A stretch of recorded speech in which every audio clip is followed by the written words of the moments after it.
Napakahirap po ng buhay namin noon, super. Dahil maliliit pa yung mga anak ko, mag-isa akong nagtataguyod sa kanila. Kaya sobra hirap po. Kasi kako, yung pagyaman hindi naman instant, sabi ko ganon. Okay na ako sa ganito. Kumakain ng 3 beses yung mga anak ko, nakapag-aral kahit paano. May baon kahit na 5 piso lang, okay na. Kaya nagpasalamat talaga ako sa Panginoon. At kahit ganun pa man, patuloy niya kaming ginagabayan. Iniingatan. Kaya naniniwala talaga ako kapag anak ka talaga ng Panginoon, ay hindi ka niya pababayaan. Kapayapaan at mapagpalang umaga po sa inyong lahat. Mga kaibigan, sa araw na ito, pag-uusapan natin ang temang tungkol sa kwento ng isang ina na naging matatag, na kahit mag-isa sa pagbangon at pagtataguyod ng kanyang pamilya, natutunan niyang isang bagay. Natutunan niyang hanapin ang tunay na kasagutan sa Diyos, na kailanman ay hindi nagkulang. Tayo na po sa programang Blessed Day. Sa simula ng umaga at damhin ng pagpapala, araw ay gawing payapa, na Espiritong Banal ang kasama. May matibay na pag-asa, tayo ay mga pinagpala, na tanging sambit ng puso. Ama, salamat po.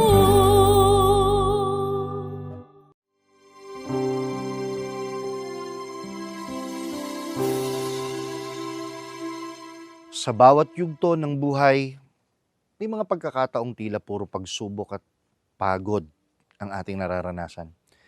Pero sa gitna ng lahat ng iyon, laging may bakas ng kabutihan ng Diyos. Mga himalang dumarating sa tamang oras at mga sagot na ipinapakita sa paraang hindi natin inaasahan. Yan po ang message sa aklat na isinulat ng kapatid na Hiel sa aklat na Footprints. Mababasa natin sa Isaiah chapter 63, verse 7. I will mention the loving kindnesses of the Lord and the praises of the Lord according to all that the Lord has bestowed on us, and the great goodness toward the house of Israel, which he has bestowed on them according to his mercies, according to the multitude of his loving kindnesses. Isaiah chapter 63, verse 7.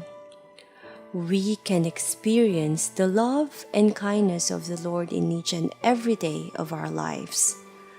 We wake up in the morning with renewed life and strength. We go to places safely and unharmed. We manage to make it through all hardships and trials. All of these show nothing but the love of God. We have all the reasons to thank Him and absolutely no reasons to forget all His works. Our lives should be a living evidence of our gratitude to the Lord. The best way to do so is to make His love known throughout the world. God has given us all the resources we may use to proclaim His love. God gives us all the means for us to share His love, especially nowadays. So let us not waste time. What the world needs now is love. What the world needs now is God.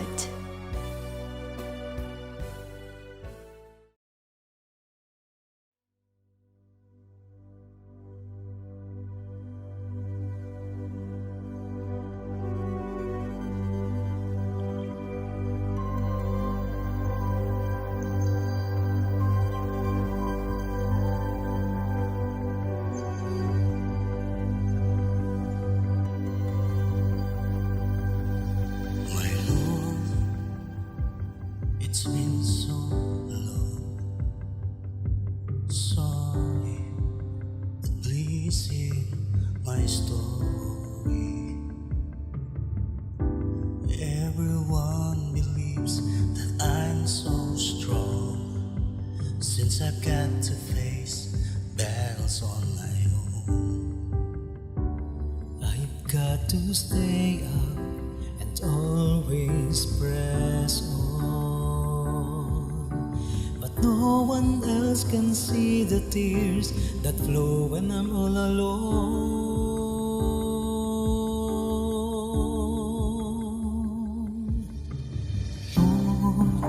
I know the sun will keep on rising, and I know what colors come after the rain. How from the biggest waves come the calmest seas. How an empty land grows a forest of trees. In the end, everything will be alright. In the end, we'll come to light. Father, with you, I need not fight.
Through my highs and lows, you never failed to let me know that in rise or fall, you're with me however it goes.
A blessed day to all. Kayo po'y kasalukuyang nanonood ng programang ipinaglilingkod ng kabanal-banalang Iglesia ng Diyos kay Kristo Jesus.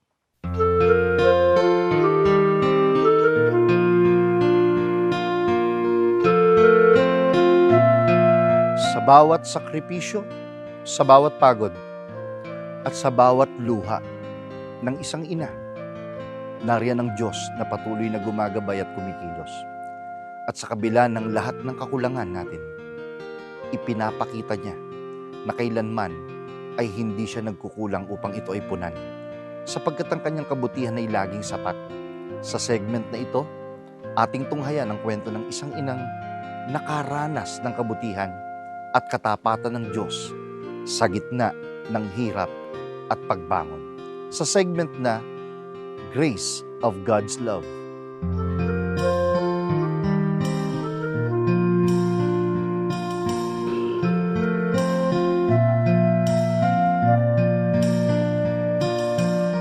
Bawat tao ay may pagsubok at suliranin na pinagdaraanan. Bilang lingkod ng Diyos, tayo man ay nakakaranas nito. Ngunit paano ba natin ito titingnan o hinaharap? Narito ang isang kwento ng isang ina na nagpatunay ng bawat pagsubok ay may tulong ang Diyos para ito ay mapagtagumpayan. Mula po dito sa Magalang, Pampanga, kilalanin po natin siya.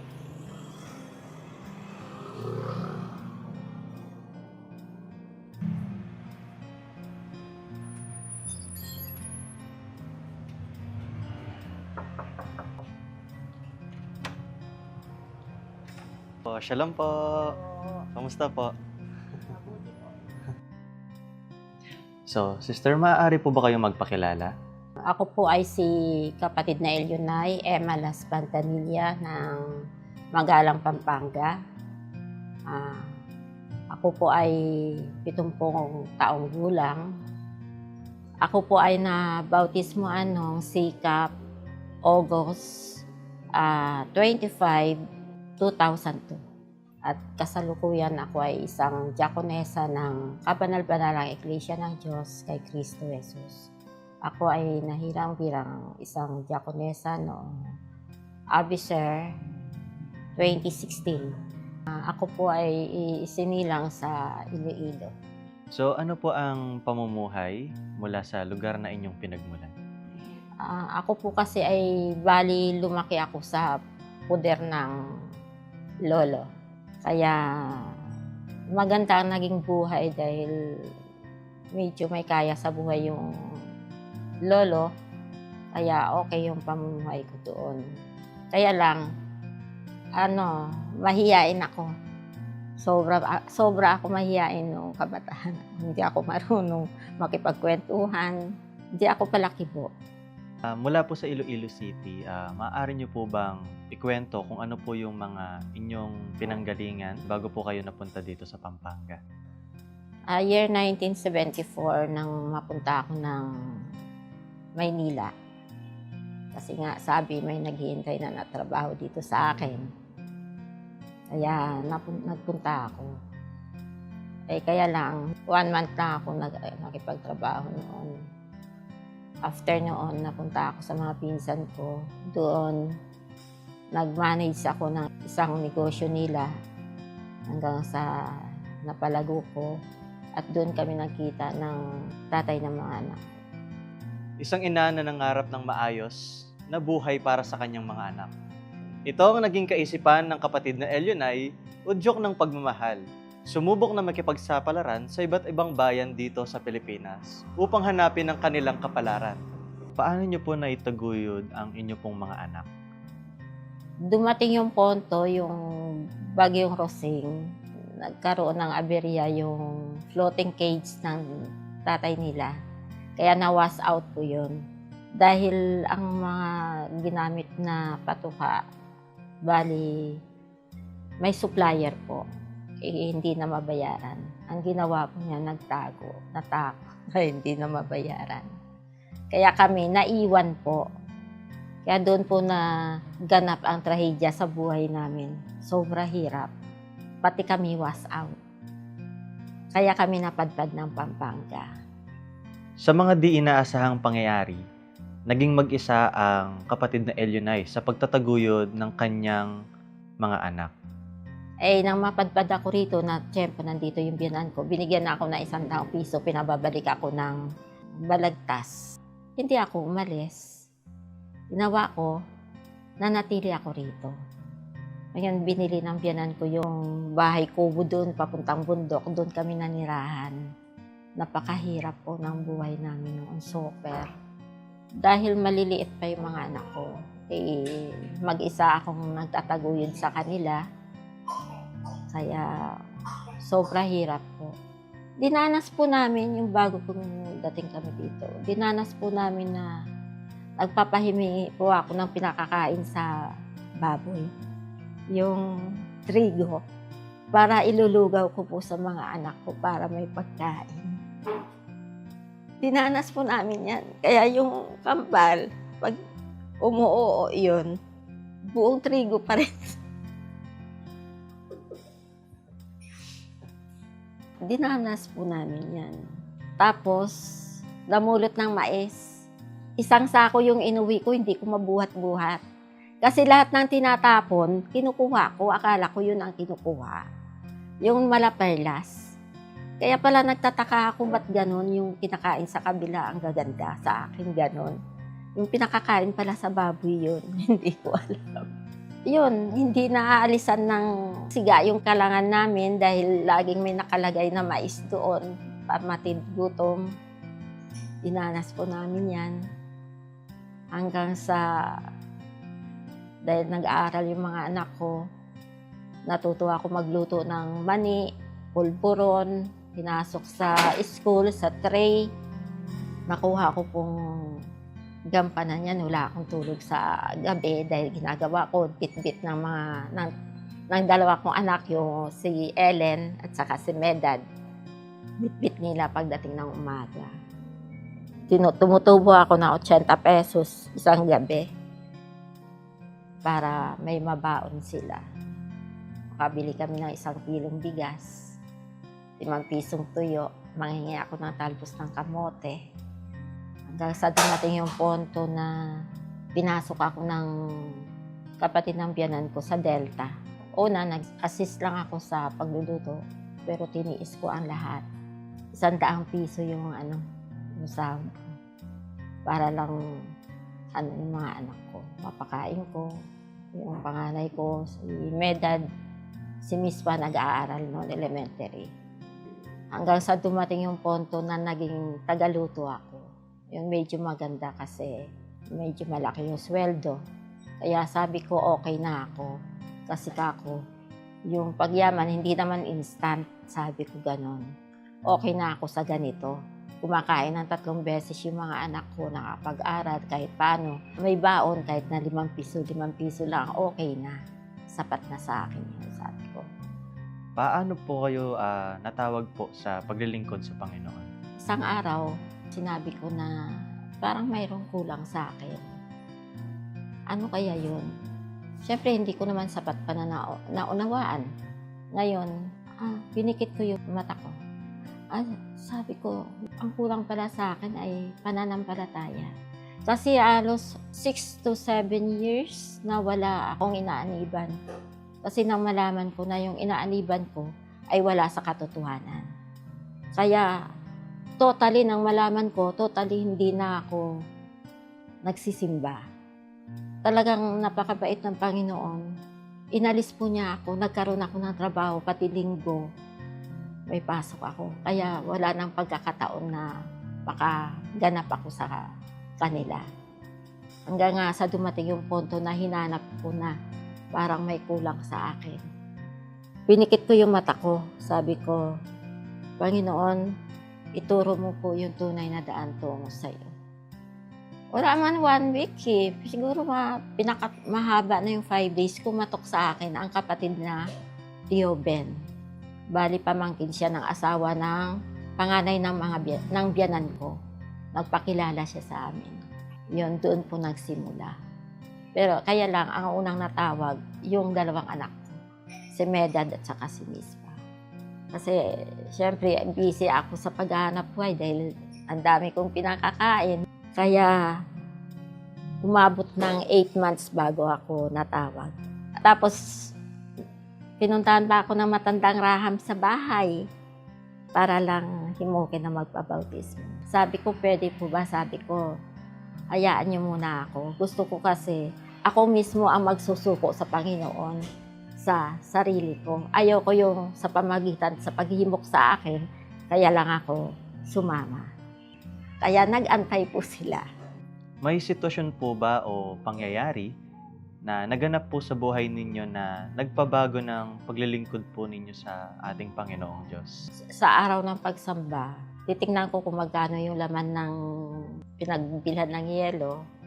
Basta ilalabas ko yung 24 pesos yung matitira. Yun ang abuloy namin. 2 piso yung mga anak ko, tapos yung matira sa akin. Bahala na yung ulam pagdating ng gabi, pag uwi namin. Basta may bigas. Ganon. Tapos, sa gawain, ang hirap. Kasi, minsan, alanganin yung pera mo. Sacrifice talaga. Minsan, manghihiram ka. Tapos, para lang makasama ka sa gawain. Pagdating naman sa, sa gawain, masaya na mahirap. Masaya ka dahil nagkikita-kita kayong magkakapatid. Tapos dumating sa puntong, dahil nag-aaral pa sila, dumating sa puntong, yun nga, na nahinto kami. Sabi ko sa Panginoon, Panginoon, pasensya na po muna, hindi po muna kami makakaganap ngayon, pero pagka okay na po, babalik po kami. Sabi ko ganon. Nung nag-start na kami magtinda, nasa patio kami noon. Gabi lang kami nagtitinda. Wala rin. Hanggang sa nakakaraos lang. Wakain ka lang. Hindi naman masarap yung kinakain mo dahil tipid na tipid ka pa rin. Kasi may kulang. Hindi ka nakakaganap. Hindi ka nakapagsauli.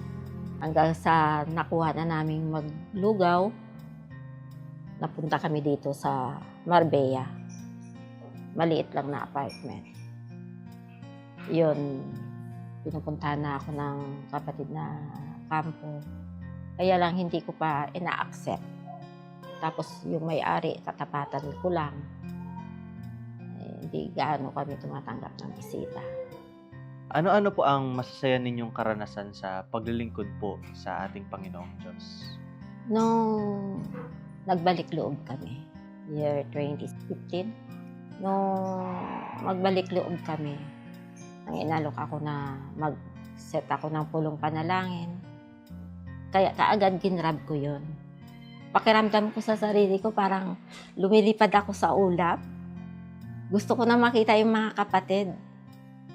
Yung kung sino mayroong number sa akin, tinatawagan ko. Before na i-grab ko, si kapatid na Reuben pala, hinahanap na ako. Dahil alam na balitaan niya na gano'n. Gusto niya ako makausap. Ngayon, ang ginrab ko yung pulong panalangin, dun sila natuwa. Ngayon, sabi ko, sige, papuntahin mo si kapatid na Reuben dito. Kaagad si kapatid ni Reuben, first time niya nakarating sa bahay, kaagad nakarating. Kaya kung paano ako napasok sa kabanal-banalan at kung paano ako nagbalik loob, si kapatid na Reuben ang naging tagapaganda noon sa pamamagitan pala ng kapatid na Joanna. Kaya masayang-masaya ako. Una kong tinawagan kapatid na Nerios. Eksakto, tipan ng agape. Pasalamat ng tipan ng agape. Yung pamagat ay first love. Napahagulhul ako doon. Kasi totoo po. Totoong nangyari sa buhay ko yung first love. Hindi ko mapigilan. Hindi ko talaga napigilan na umiyak. Dahil sa totoo yung paksa natin yung first love. Totoong naganap sa buhay ko, sa buhay naming mag-ina. Eksakto pa yung pagbalik loob namin. Kaya, napakasarap ng pakiramdam ko. Super. Hindi kayang bayaran ang kasiyahan ko sa pagbalik loob ko. Dahil pinadama talaga ng Panginoon. Lalo na yung mga aral. Talagang totoo na nangyari sa buhay. Kaya nagpasalamat talaga ako sa Panginoon. At kahit ganun pa man, patuloy niya kaming ginagabayan. Iniingatan. Kaya naniniwala talaga ako kapag anak ka talaga ng Panginoon. Ay, hindi ka niya pababayaan. Ano po ang mga bagay, pangyayari o karanasan sa buhay na masasabi niyo pong dumating sa inyo ang biyaya ng ating Panginoong Diyos? Dahil yung kambal, mag-aaral na ng kolehiyo. Tsaka mahirap pa rin yung buhay namin. Minsan nanghihingi pa yung tatay nila doon sa Bulacan para lang mayroon kami bigas. Kaya ginrab ko na yung tindahan na yan. Noon sa patio kami, marami pa rin pagsubok. Mayroong sinisiraan kami. Mayroong hindi namin gawa, binibintang sa amin. Mayroong tinutulak yung stall namin. Cart yun pinagawa namin. Pinagawa namin, inutang lang yun. Lugaw lang talaga noon. Lugaw lang. Kaya lang, talagang nag-click yung lugaw. Panggabi lang kami noon. 4 ng hapon hanggang 4 ng madaling araw. Okay na. Kahit paano, may pera ka. Siyempre, kailangan mo magtiis. Walang tulog. Namamalengke kami, pampang. Minsan napapatid yung bayong namin. Bibit-bitin ni kambal dito. Salitan yung kambal madaling araw. Wala akong tulog. Pagdating dito, lilinisin ko. Magluluto ako ng lugaw. Pagdating ng 4, dalhin ko sa plaza. Ititinda. Buti na lang hindi po ako nagkakasakit. Minsan naiiwan ko yung pagkain ko. Dahil puro trabaho. Okay lang. Kaya lang, hindi pa talaga umaano. Hanggang naka-level lang. Umano lang naman ito nung nagbalik loob kami. Gumanap na kami. Yung apartment namin noon, maliit lang, 2.5. O nung medyo okay na, napunta kami doon sa 8,000. Doon ako nakapag-ipon. Pinagkaloob po niya sa amin yung bahay na ito, bahay lupa. Tapos nagkaroon pa po kami ng isang lupa sa kabila, isang lote ulit. At saka, bago ko po kasi kinuha yung pwesto na yun. Kasi pag nag-decide po ako, nagpapaalam po muna ako sa Panginoon Pinapaalam ko po muna kung talagang kukunin ko, kung kaya ko. Kaya nakuha ko yun. Dahil hindi ako nagdi-decide ng hindi ko ipapaalam sa kanya. Kailangan ipaalam ko muna bago kukuhain. Kaya ito, kahit sino ang magtanong kung paano ko raw nakuha to, sabi ko ito ay regalo sa amin ng Panginoon. Kasi kahit anong gawin namin, kung hindi niya ibibigay, wala ito. Kaya galing ito sa Kanya. Talagang tunay na mapagmahal ang Panginoon. Hindi ko naman talaga hiningi na ganito Yung gusto ko lang may matirahan kami. Yung lupa na tinatawag na amin, bahay na amin. Pero ito yung ibinigay niya. Yamang ibinigay po sa inyo ng Diyos ang pagkakataong ito, papaano niyo po ilalarawan ang kadakilaan ng pag-ibig po ng ating Panginoong Diyos? Sobra-sobra talaga yung pinagkaloob ng Panginoon sa amin. Sa totoo lang, minsan nga pag nag-testimony ako, di ba, sabi ko sa kanila, kahit hindi mo hinihiling, binibigay. Minsan, siyempre, parang nahiya din ako. Kasi, minsan binibiro ako. Ibigay mo sa amin yung iba. Kasi, mahirap naman sabihin na tama lang. Hindi po ba? Kasi, nagsisinungaling ka. Pero, totoo po. Pero itong year na to, talagang matumal. Pero, okay pa rin kami kahit na ang laki ng nabawas sa... Kasi, syempre, malalaman namin sa stocks. Mayroon man pagbabawas ng konti lang. Siyempre, dahil sa pagmamahal ng Panginoon. Ano po ang maipapayo po ninyo sa mga nanonood sa programang ito? Unang-una, kung ano kung kalagayan mo sa loob ng kabanal-banalan, ay gampanan po natin. At saka sa mga nanonood, alamin po nyo ang tamang daan sa paglilingkod sa Panginoon. Bago kayo magdesisyon, hilingin sa Kanya ang pahintulot o hilingin mo po sa Panginoon ang nais mong gawin. Ibibigay naman niya sa iyo ang nararapat. Basta tao sa puso mo ang iyong kahilingan. Sa mga kapatid, basta tuloy-tuloy lang po tayo. Huwag po natin pababayaan ang pagtitipon natin lalo na sa pagsamba, ang mga tithes natin, huwag po natin pababayaan. Sabi nga, magbigay ka dahil higit doon ang ibibigay sa iyo. Basta tuloy-tuloy lang po tayong gumanap ng masaya, maglingkod tayo ng buong puso, ng buong pagmamahal sa Kanya. Isa si kapatid na Elionais na naging katunayan kung gaano kadakila ang pag-ibig ng Diyos.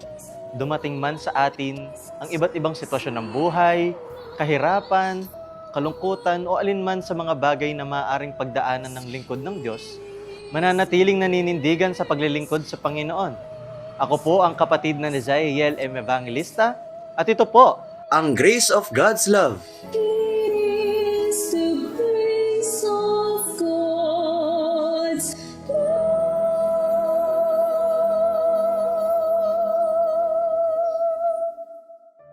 Sa bawat yugto ng kwento, makikita natin na ang kabutihan ng Diyos ay hindi lang naririnig, kundi nararanasan. Tulad ng nakita natin at napanood sa kabila ng hirap at kakulangan. Nariyan siya, tapat, maaasahan, at kailanman ay hindi nagkukulang. Bago po ang ating pagtatapos, inaanyayahan ko po kayong sabay-sabay tayong lumapit sa Kanya sa pamamagitan ng isang panalangin. Pasalamatan po natin ang Diyos na patuloy na kumikilos at nagbibigay ng lakas sa bawat isa sa atin. Manalangin po tayo. Panginoon naming Diyos na makapangyarihan sa lahat, nagpapasalamat kami sa patuloy na pagbibigay mo sa amin ng inspirasyon. Gumagamit ka lagi ng kasangkapan o instrumento upang bigyang inspirasyon ang amin pong mga pamumuhay. Tunay, hindi nasusukat ang mga pagpapala sa kung anong meron kami sa aming buhay, kundi minsan sa mga pagpaparanas mo na hindi man acceptable sa unang pagtingin, pero eventually pinakikita mo sa amin sa likod nito ay ang pinakamasayang sandali sapagkat naroon ka, nakaalalay, gumagabay, lalo na po sa gaya ng kwentong aming napanood. Tumutulong ka at nagbibigay palagi ng kalakasan upang itaguyod ang kanyang mga responsibilidad sa buhay. Panginoon, sana ang nakita namin sa likod nito ay ikaw na laging handang tumulong at magpala sa aming lahat. Inihiling namin, Panginoon, magamit namin ang mensaheng ito na inspirasyon sa buong maghapon na aming lalakaran at sa mga darating pang araw. At makita mo kami sa pagkakita ng banal mong kalooban ay huwag kaming pumayag na hindi ito ma-share sa lahat ng aming mga kaibigan. Sumasampalataya kami, tunay na ang maghapong ito ay isang panibagong pinagpalang araw sa aming buhay. Dalangin, ipinagpapasalamat ang lahat ng bagay sa pangalan mong Kristo Jesus na aming tagapagligtas. Amen. Maraming salamat po sa inyong pagtangkilik sa palatuntunang ito ng Kabanal-Banalang Iglesia ng Diyos kay Kristo Jesus.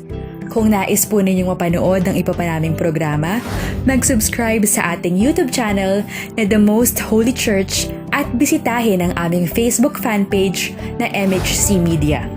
Upang lubos po ninyo makilala ang kabanal-banalang Iglesia ng Diyos kay Kristo Jesus, bisitahin ang ating official website na www.mostholychurch.com. Para naman po sa inyong katanungan, prayer request o libreng Bible study sa inyong tahanan, i-post lamang ang kahilingan sa comment section ng programang ito. Maaari din po kayong tumawag o mag-text sa mga sumusunod na numero. Sa Smart o Talk and Text, 0909-555-5009. Sa Globe o TM, 0926-383-0454. Sa Dito SIM, 0991-419-2027. At sa landline, 8255-6949 o 8553-0946. Maraming salamat po.